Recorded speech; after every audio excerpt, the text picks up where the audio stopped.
Recording by Magahiya music, Manpur block, गया।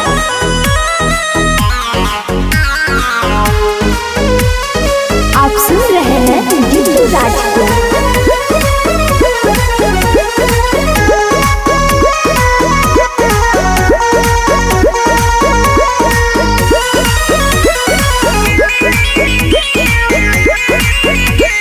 जान से ज्यादा भी चाहा था तुमको, अपनों से ज्यादा भी माना था तुमको।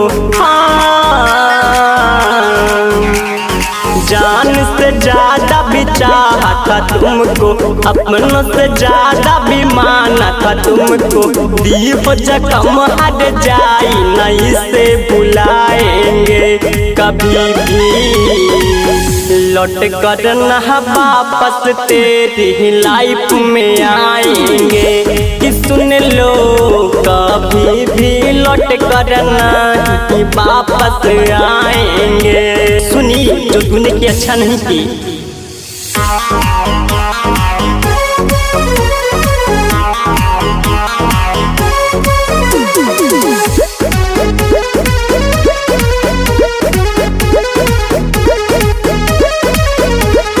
सब की तरह हट जाई, तूने भी दिखा दिया वक़्त रे।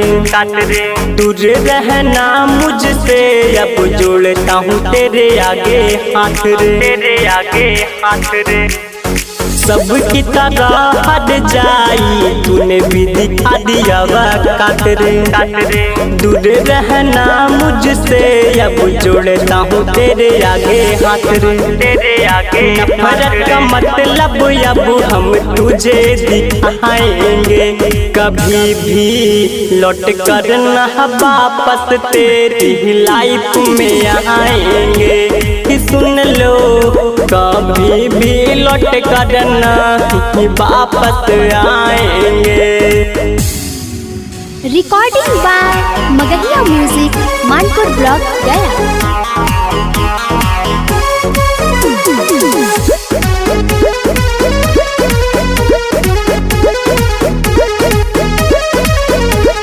मरने का जिस दिन तूने मुझसे की थी बात रे, उस दिन रोते रोते लगा था हमको डांट रे।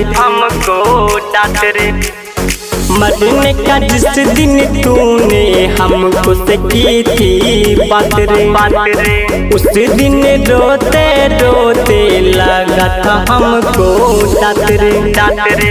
जीतू बहुत रोया, अब तुझे रुलाएंगे कभी भी, लौट कर न वापस तेरी लाइफ में आएंगे। कि सुन लो कभी भी लौट कर न वापस आएंगे।